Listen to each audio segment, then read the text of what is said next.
കുന്നിച്ചോ മിനാസാൻ അങ്ങനെ ഒരാഴ്ചയുടെ നീണ്ടൊരു ബ്രേക്കിന് ശേഷം വൺ പീസിന്റെ ചാപ്റ്ററായുള്ള 1743 ബ്രീഫ് സ്പോയിലേഴ്സ് നമ്മളെ തേടി വന്നിരിക്കുകയാണ്. വളരെ ചെറിയ ബ്രീഫ് ആയുള്ള സ്പോയിലേഴ്സ് ആണെങ്കിൽ കൂടിയും അത് വായിച്ചതിന് ശേഷം എനിക്ക് പ്യൂർ ഗൂസ്ബംസ് ആണ് വന്നത്. അതിനർത്ഥം ഈ ആഴ്ച നമ്മളെ തേടിയിരിക്കുന്നത് അത്രയ്ക്ക് മികച്ചൊരു ചാപ്റ്റർ ആണെന്നല്ലേ. എന്തായാലും ഞാൻ അധികം ഒന്നും പറഞ്ഞ് നിങ്ങൾ ആരും തന്നെ ബോറടിപ്പിക്കുന്നില്ല. സോ ഇതുപോലത്തെ വീഡിയോസ് ഒക്കെ ഇഷ്ടമാണെന്നുണ്ടെങ്കിൽ പേജ് ഇപ്പൊ തന്നെ സബ്സ്ക്രൈബ് ചെയ്ത് വെക്കാനും നിങ്ങളുടെ ഫ്രണ്ട്സിന് ഒന്ന് റെക്കമെൻഡ് ചെയ്യാനും മറക്കണ്ട. ചാപ്റ്ററിന്റെ ടൈറ്റിലിന്റെ പേര് ഗോഡ്സ് നൈറ്റ് എന്നാണ്. ഇതിന്റെ അകത്ത് കവർ സ്റ്റോറിന്റെ നമ്മുടെ സ്ട്രോ ഹെഡ്സിലെ എല്ലാവരും തന്നെ ഫ്ലൈയിങ് ഫിഷിന്റെ മേലിൽ ഇരുന്നുകൊണ്ട് റേസ് ചെയ്തുകൊണ്ടിരിക്കുകയാണ്. ചാപ്റ്റർ അങ്ങനെ തുടങ്ങാൻ നേരത്ത് നമ്മുടെ ജയൻസ് ഉണ്ടല്ലോ, അവര് ആ കിഡ്നാപ്പ് ചെയ്യപ്പെട്ട പിള്ളേരെ രക്ഷിക്കാൻ നോക്കുന്നുണ്ട്. പക്ഷെ അവരാർക്കും ടച്ച് ചെയ്യാൻ സാധിക്കുന്നില്ല. കാര്യം എന്നാൽ നമ്മുടെ ഷോമിസിലെ പുള്ളിക്കാരൻ ഇബ നോമി എന്ന് പറഞ്ഞ ഡെൽ ഫ്രൂട്ട് ആണ് കഴിച്ചിരിക്കുന്നത്. അതായത് ത്രോൺ.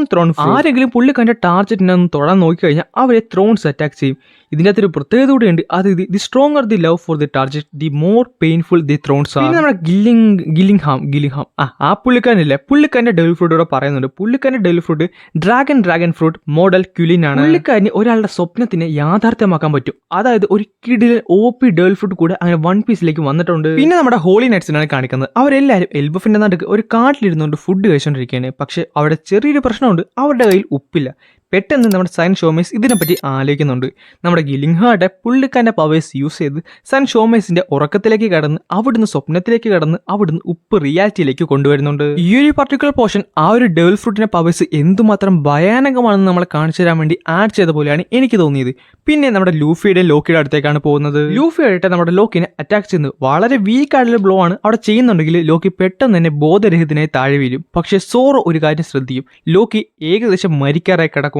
ലൂഫി നമ്മുടെ ഗർഡിനോട് അവനെ ഒന്ന് സഹായിക്കാൻ പറയുന്നുണ്ട്. പക്ഷെ അവൾ സമ്മതിക്കത്തുമില്ല. പിന്നെ വീണ്ടും ചോദിക്കുന്നതുകൊണ്ട് തന്നെ അവൾ അവസാനം അത് എഗ്രി ചെയ്യും. അവിടുന്ന് പിന്നെ കാണിക്കുന്നത് ഒരു ചെറിയ ഫ്ലാഷ് ബാക്ക് ആണ്, നമ്മുടെ ഹജുറുദ്ദീന്റെ ഫ്ലാഷ് ബാക്ക്. അതായത് ലോക്കി കണ്ടിന്യൂസ് ആയിട്ട് പുള്ളിക്കാരന് വളരെ ചെറുതായിരുന്നപ്പോൾ തൊട്ട് തന്നെ ഹജുറുദ്ദീനെ ബുള്ളി ചെയ്യുന്നുണ്ടായിരുന്നു. ഹജുറുദ്ദീന് ലോക്കിയോട് വളരെ വലിയ ദേഷ്യമാണ്. എങ്ങനെയെങ്കിലും അവന്റെ അച്ഛന് വേണ്ടി അവന് റിവെഞ്ച് എടുത്താൽ കൊള്ളാമെന്നുണ്ടായിരുന്നു. ചാപ്റ്ററിന്റെ അവസാനമായിട്ട് നമ്മുടെ ലോക്കി പതുക്കെ കണ്ണു തുറക്കുന്നുണ്ട്. എന്നിട്ട് ഇങ്ങനെയാണ് പറയുന്നത്, എനിക്ക് വേണ്ടിയാണ് ഞാൻ നമ്മുടെ അച്ഛനെ കൊന്നതെന്ന് നിനക്ക് തോന്നുന്നുണ്ടോ?